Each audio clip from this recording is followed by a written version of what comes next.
Well, today's episode, we're going to have a two review from just recent events. One by, of course, Japanese Joshi promotion, Marvelous, and the other by another famous Japanese promotion. We're talking about DDT with Daydreamer Believer, which is really going to be interesting to review. So, let's get ready for another episode of the Deleted Wrestle Zone.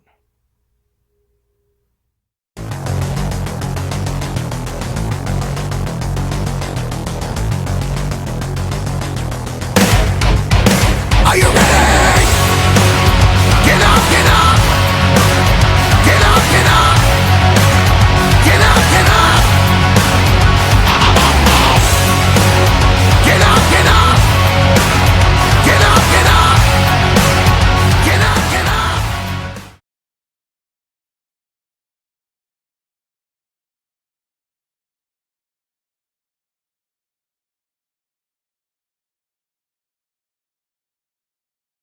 Welcome everybody to Deleted Wrestle Zone, all things that is pro wrestling with AEW, NXT, New Japan Pro Wrestling, Impact Wrestling, the National Wrestling Alliance, various promotions, wrestlers, matches, and championships.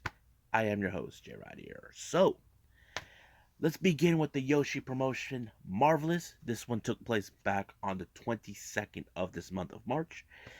Let's start. It started out with a singles competition with Ibika's Me versus Unika Oka. Now, I don't know what to make of this match because one thing watching Antonio Honda, the way he stops the match and throws in a bit of comedy, I don't know what Ibika's Me is deal.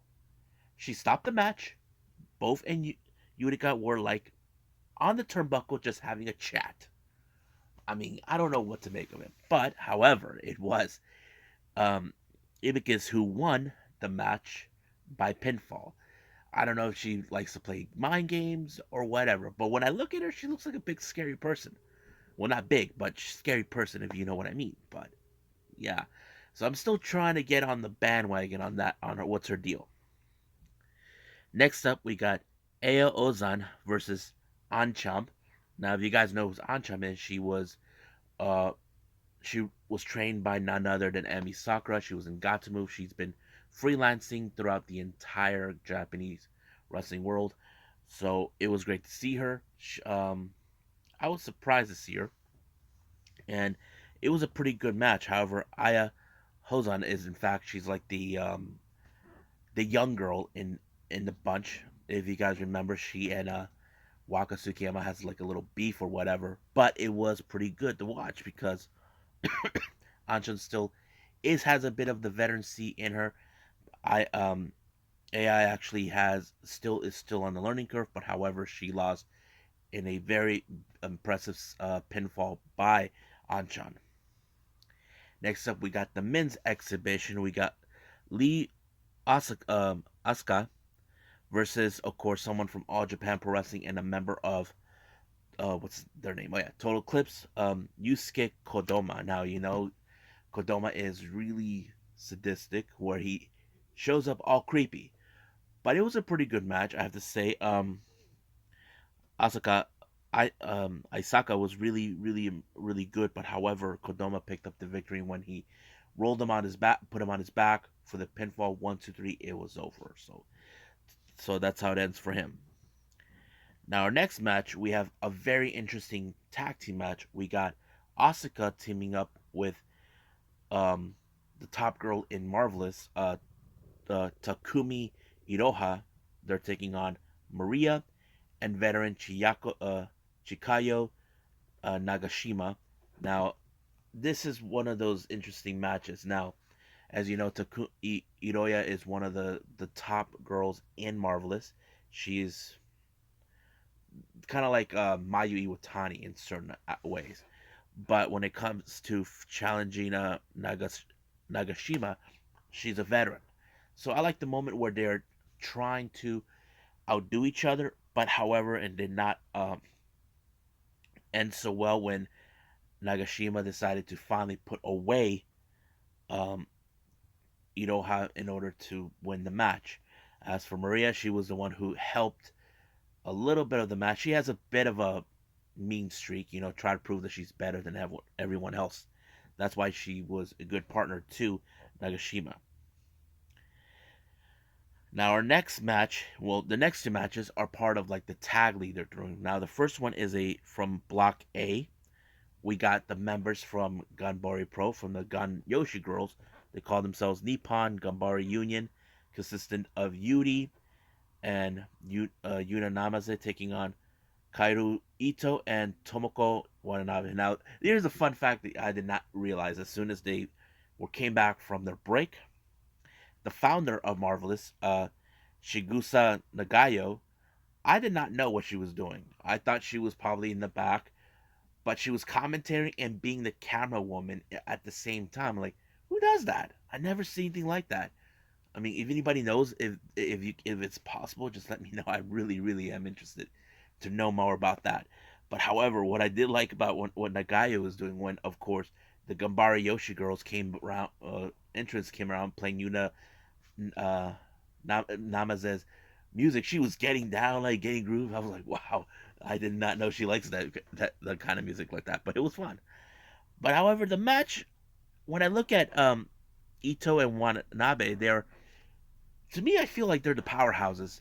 But I knew for a fact that this match was going to fall in their favor because of the weakest link, and that is Yuri. Because she's still on the learning curve. She's still learning under Yuna's tutelage, and sadly, it kind of ended that way.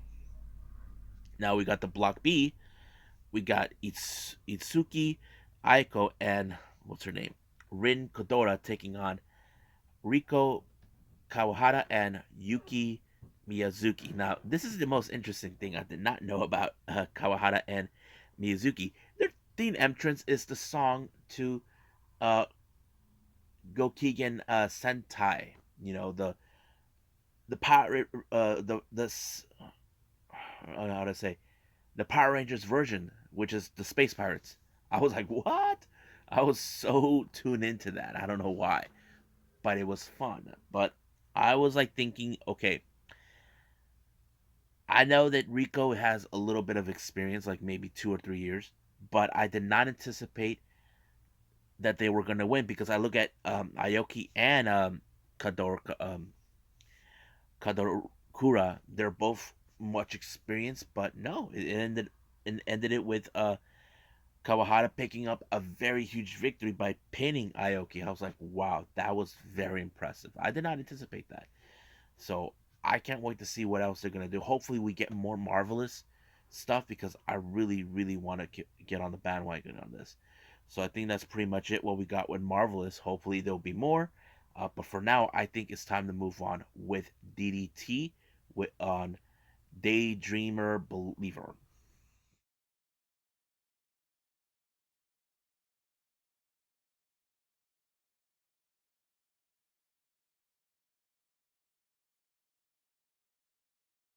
Okay, so we got DDT Pro Wrestling with Daydream Believer that took place on the 27th of March, and it took place at Corkin Hall. It had a pre-show match, which was a very interesting one. We had the DDT Iron Man Heavy Metal Weight Championship. Now, if you guys are not too familiar with this title, if you're new to the channel, then you probably need to know what the hell is this title. It's a 24/7 title. The first time I ever saw this title, I hate to bring his name up over and over if even though people don't want to talk about him. Joey Ryan introduced this title when he brought it from DDT, and we had a lot of wrestlers who actually used it. But however, this one was between this Pokemon version character named Pokotan versus the champion Antonio Honda. Now, this was a really fun match. I was like, it was a very enjoyable. But however, Antonio Honda was able to pick up the victory on Pokotan when he pinned him.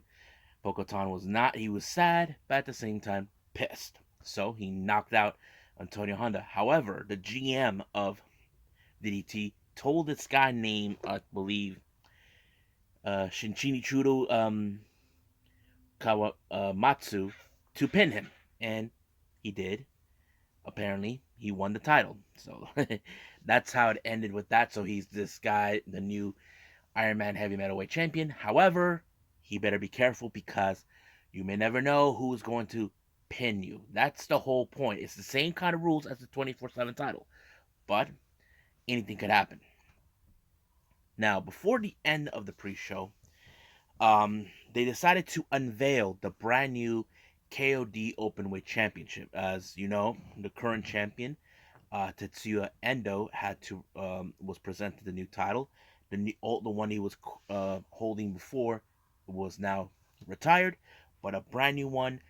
It's really good. I have to say this one was a pretty good title, almost similar to a bit of the AEW title from both the women's and the men's, but it's not big like the AEW title. But yeah, now we start with the main card. We have Eruption, consisting of all four members: Hideki Okatani, Saki Akia, uh, Kazusada Iguchi, and Yukio Sakaguchi, taking on the members of three members of Disaster Box. We have a new guy named this guy named Yuki Ishida, joined by the Disaster Box, consisting of Naomi Yoshimura, Toro Washu, and Harashima. Now, in this particular match, those who don't know, Hideki Okatani is the latest new member of Eruption. As soon as the group known as Junetsu disbanded, he wanted to join, and he did. He has been improving. He has been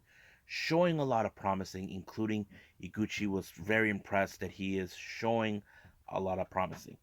But his the opponent he decided to face during this tag match is none other than Owashi. I don't know why he picked him. He could have picked either Ishida, but he didn't. However, the match ended with Okatani picking up the victory by pinning Ishida, allowing to have a big win for him, not only just for Eruption, but for him as well. Looks like he has learned a lot in his time with Eruption. I believe we can see some great things with him. Now, we took a little break from here. Now, this I mentioned before. This is what Konosuke Takeshita announced that he will be taking by next month in April. He will be, in fact, on an expedition here in the U.S., which includes AEW. Now, it's still unclear whether he will be participating in other like independent promotions. We know that many AEW wrestlers have appeared in other shows, like for example, Defy, others in New Japan. But I hardly doubt that Takeshita actually will be participating in New Japan. But I wouldn't be surprised if he shows up in, let's say, Ring of Honor, or what else can it be? I don't know. Depending on who would want to book him. That's the thing. Now, our next match, we have a tag team match. We have the members of Damnation TA, consistent of Minoru Fujita, with Daisuke Sasaki, the leader, and of course, MJ Paul is joining them, taking on the Pheromones, consistent of Danshuko Dino and Yumehito Inamura. Now, those who don't know, Damnation TA have now been more of an aggressive group. They have been now taking no prisoners attitude, basically knocking out the referee. They shoved the GM's face up to Dino's ass because, if you guys know, Dino likes to pull his pants down, thinks he can make electricity. But apparently the match ended in disqualification and the Pheromones won. However, Damnation made a clear mention not to mess with them. That's the thing about them. Now, the Pheromones, they're slick when it comes to Damnation. Damnation, they're not there to play. They're there to kick ass. That's what they're all about. Now, next match, we got Akito, Yuji Ino, and Yukio Naya taking on Soma Takoa and the current KOD Tag Team Champions, Masahiro Takanashi and Chris Brooks. This was a pretty good match, I have to say. It showed a lot of promising. However, it was Yukio Naya who submitted Takanashi, making it kind of like a similar to a torture rack, but except like right in the mid body of it. And he forced him to tap out. However, Yuki Naya and Yuji Ino looks like they're having their sights set on the KOD tag team titles. That is something that CDK need to be worried about. Now, our next match, well, this one's a little interesting. We have Kazuki Irada and veteran Jun Akiyama. This match turned into a quiz match. I'm like, Oh my god. Look, I've seen Jun Akiyama. He's also just like Damnation, but more like I'm not here to play. But they decided to have a little quiz match. And if you guys want to know who actually won, it was Irada. Who's playing the smartass. That's what he did. Now I'm sure Akiyama feels embarrassed that he lost to a punk or a nuisance like Irada, but that's okay. However, I did mention this before. The GM comes out telling him there's going to be that 30-year anniversary of his career. That pretty much kind of solves his problems. Now our next match, this is the DDT Universal Title. Now earlier in the day, this is between Michael Nakasawa and the champion Mao. Now, yes, I'm talking about the same Michael Nakasawa who shows up in AEW. He's also back on Japan. He's been with DDT before handing to AEW. He made challenges recently. He just had a match with Shinjiro Tagagi in many occasions. However, he made a play for the Universal title.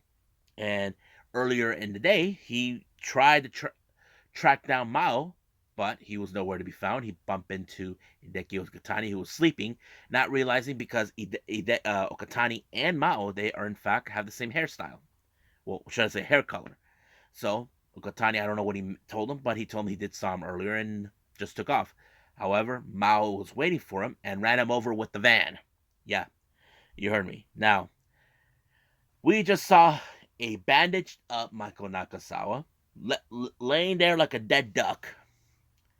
But Mao comes out. Now, he's not sure. He has that mindset. How do we know that's really Michael? That kind of puts it in where it's like, should I pin him or should I not? That kind of went into a way where he's thinking.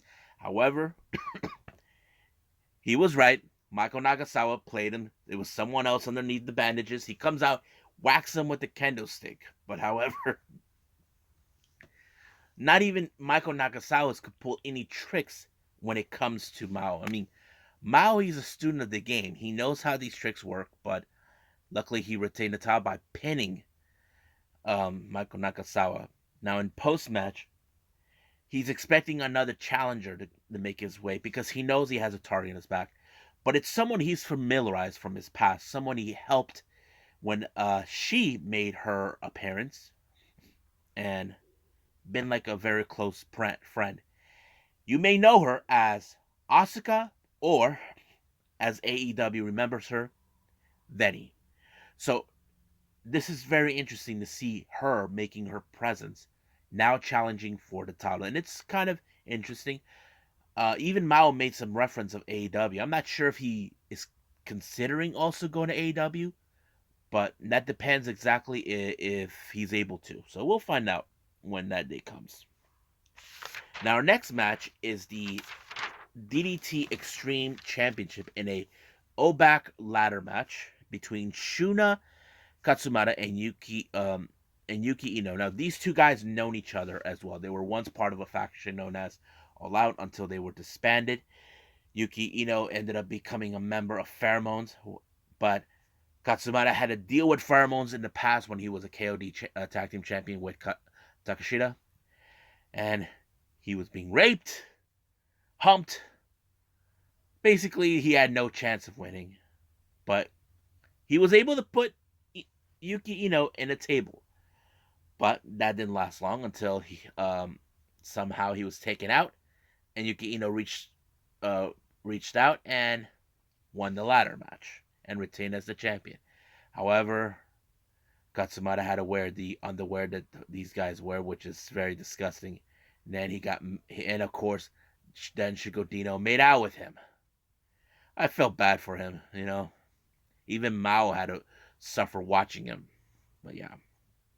Now our main event is a 6-man tag team match. We have 37 Kamina consisted of Toi Kojima, Yuki Ino, and Konosuke Takashita taking on Burning consistent of Yuma, Koroku, Yusuke Okada, and of course the KOD Openweight Champion, Tetsuya Endo. I have to say it was a pretty good match.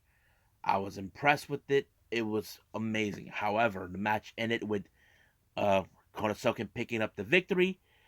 But of course, people like treating this could be his last match because he's going to be on an expedition in the U.S. It's still unclear what it is. I mean, the excursion's like a few months, maybe 2 to 3 months at most. But this time it was more like he's going on an expedition. I'm going to say maybe a year or so. And everybody had their heart warm about Takashita leaving, about it kind of thing. I don't think 37 Kamina is breaking up. I think they're just gonna hold the fort down until Takashita returns. We'll just see what happens then.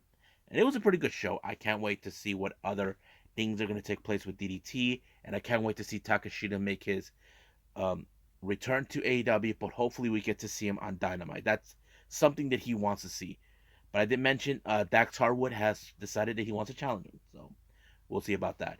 So I think that's pretty much it. What I got with this, I think it's time for me to call it a day. Well, I hope everybody enjoys this episode of me reviewing 2 Japanese wrestling promotions. Now, keep in mind, these are just recently for the month of March. There will be others, hopefully. Just found out there's some 3 events from Ice Ribbon. I might do those possibly on Saturday. I'm not sure. Hopefully, they're still around for me to watch. But coming up, we got, since it's Tuesday, we got Tuesday Wrestling. We got NWA Power, AEW Dark, and of course, NXT 2.0. But if there's any news updates, I will share with everybody what I found out. But right now, I'll see you guys in the next DWZ time. Same DWZ channel. I must bid all of you adieu. So, goodbye. Mwah. And have a nice day. Bang.